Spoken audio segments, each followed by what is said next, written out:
হয় মই বৰ্তমান উপস্থিত আছো ডিমৌ ৰাইচাই ক্ৰীড়াংগনত আৰু অহা 6 ডিচেম্বৰ তাৰিখে অনুষ্ঠিত হ'ব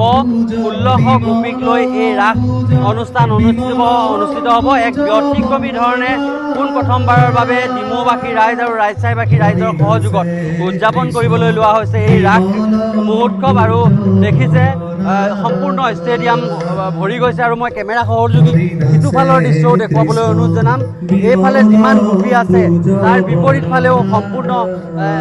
বৃহৎ সংখ্যক গোপীয়ে অনুশীলন কৰি থকা দেখিবলৈ পোৱা গৈছে আৰু আমি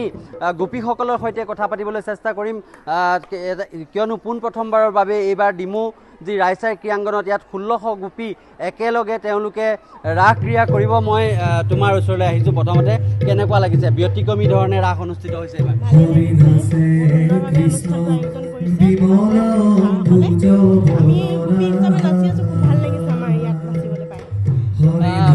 ক'ৰ পৰা আহিছা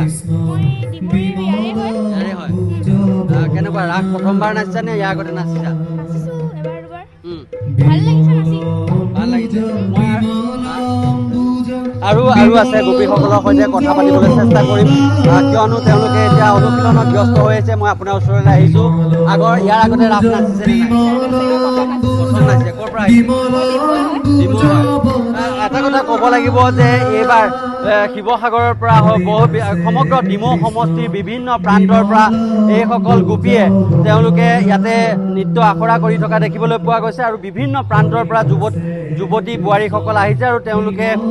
এই যি ব্যতিক্ৰমী ধৰণে অনুষ্ঠিত হ'বলৈ লোৱা ৰাস অনুষ্ঠান তাত তেওঁলোকে অংশগ্ৰহণ কৰিব আৰু মই কিছু গোপী আছে তেওঁলোকৰ পৰা জানিব বিচাৰিম ইয়াৰ আগতে ৰাস নাচিছেনে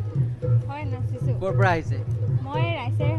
এনেকুৱা ধৰণৰ ৰাস নাচিছে নাই য'ত অকল 1600 গোপী একেলগে নাচিব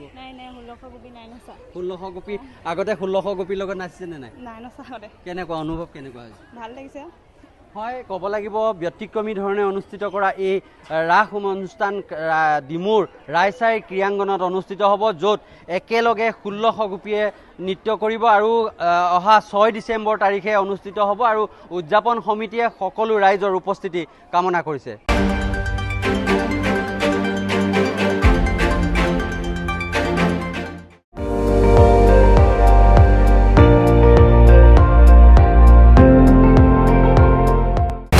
আপুনি চাই আছে ND24 সৰ্বশ্ৰেষ্ঠ নহয় সৰ্বোত্তমৰ দৌৰত